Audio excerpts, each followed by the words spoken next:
میں آتا ہے کہ جو حج جس پر لازم ہوا وہ حج نہ کرے تو وہ یہودی ہو کے مرے، عیسائی ہو کے مرے، مجھے اس کی پرواہ نہیں ہے۔ اور قرآن کے الفاظ دیکھو کہ وَلِلَّهِ عَلَى النَّاسِ حِجُّ الْبَيْتِ مَنِ اسْتَطَاعَ إِلَيْهِ سَبِيلًا، اللہ کے لیے لوگوں پر لازم ہے کہ جو بیت اللہ جانے کی استطاعت رکھتے ہیں وہ بیت اللہ کا حج کریں۔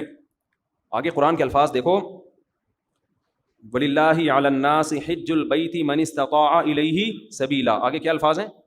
وَمَنْ كَفَرَ فَإِنَّ اللَّهَ غَنِيٌّ عَنِ الْعَالَمِينَ، جو انکار کرے گا تو اللہ تمام جہات ہے نا۔ یہ جب آپ اللہ کے حکم کو ویلیو نہیں دو گے تو اللہ آپ کو ویلیو دے گا؟ دیکھو حج آپ کی زندگی پلٹ دیتا ہے، تو زندگی پلٹنے کی ضرورت جوانی میں ہے۔ جوانی میں چینج ہو گئے، آگے خیر کا بہت زیادہ موقع ملے گا، بہت موقع ملے گا۔ در جوانی توبہ کردن شیوائے پیغمبری، جوانی میں توبہ کرنا کس کا کام ہے؟ پیغمبروں کا کام ہے۔ تو حج میں انسان بعض دفعہ زندگی چینج ہو جاتی ہے اس کی، جب وہ اللہ کے شاعر دیکھتا ہے نا، وہاں پہ کیسا لاکھوں کا مجمع منا سے عرفات سے نکل کے مزدلفہ، چیونٹیوں کی طرح لوگ ہوتے ہیں، کیسی ایک اللہ کی نشانیاں نظر آتی ہیں وہاں پہ، کیسا دیوانوں کی طرح بیت اللہ کا طواف۔ بقرعید کے 3 دنوں میں جو طواف زیارت ہوتا ہے نا، اتنا رش پوری دنیا میں کہیں نہیں ہوتا۔ لاکھوں لاکھوں روپے لوگ خرچ کرنے کے گئے ہوئے اور اللہ کے گھر کے گرد گھوم رہے ہوتے ہیں۔ ذرا کبھی چھت سے کھڑے ہو کر حرم کی چھت سے دیکھا کریں، ایک انسانوں کا سمندر ہے اور وہ سارے بیت اللہ کے گرد دیوانہ وار گھوم رہے ہیں۔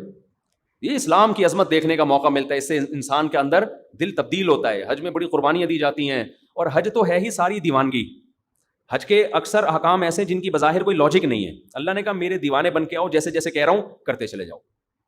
کیسے عجیب عجیب کام کروائے جاتے ہیں۔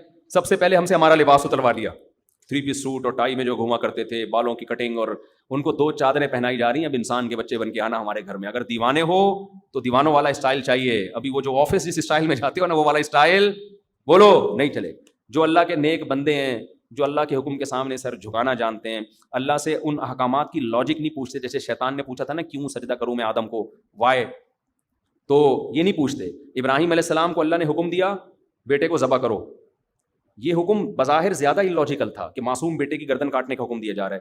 شیطان کو جو حکم دیا سجدہ کرو، یہ اتنا ہی لاجیکل نہیں تھا، لیکن شیطان نے کہا اس کی لاجک کیا ہے، میری سمجھ میں نہیں آ رہا، میں آگ سے بنا ہوں، یہ مٹی سے، میں کیوں سجدہ کروں۔ آدم علیہ السلام کو اس سے زیادہ عجیب حکم دیا کہ اپنے معصوم بیٹے کو اپنے ہاتھ سے کاٹ دیں، ذبح کر دیں، سوری ابراہیم علیہ السلام کو، لیکن ابراہیم علیہ السلام نے اس کی لاجک بولو نہیں پوچھی۔ ان احکامات کی بھی یادگار ہے۔ جو آپ جاتے ہیں حج پہ، وہاں آپ جانور ذبح کرتے ہو، آپ رمی کرتے ہو، وہاں شیطان نہیں ہے، وہ تو ایک نشانیاں ہیں 3، لیکن آپ پتھر مارتے ہو، رمی کرتے ہو۔ کیوں؟ ابراہیم علیہ السلام نے یہاں شیطان کو کنکریاں ماری تھی، جو آپ کو بہکا رہا تھا کہ اپنے بیٹے کو کیوں ذبح کر رہے ہو، کیا بگاڑا اس نے۔ ابراہیم علیہ السلام نے شیطان کو دلائل سے جواب نہیں دیا، پتھر اٹھا کے مارے۔ اللہ نے کہا تم جاؤ وہاں کنکریاں پھینکو۔ اب اے اللہ، وہ تو ابراہیم علیہ السلام تھے، وہاں تو سچی مچی کا شیطان تھا، میں کیوں کنکریاں پھینکوں؟ تو اس کا مطلب جب آپ نے کیوں کر لیا تو آپ کس کی لسٹ میں آ گئے؟ شیطان کی۔ کیسا عجیب حکم ہے، جا کے 7 کنکریاں مارنی بھی ایسے ہیں، یا تو ہوتا نا وہ اٹھا کے مارو تو سمجھ میں آتا ہے، ایسے ایسے پھینکنی ہے جا کے۔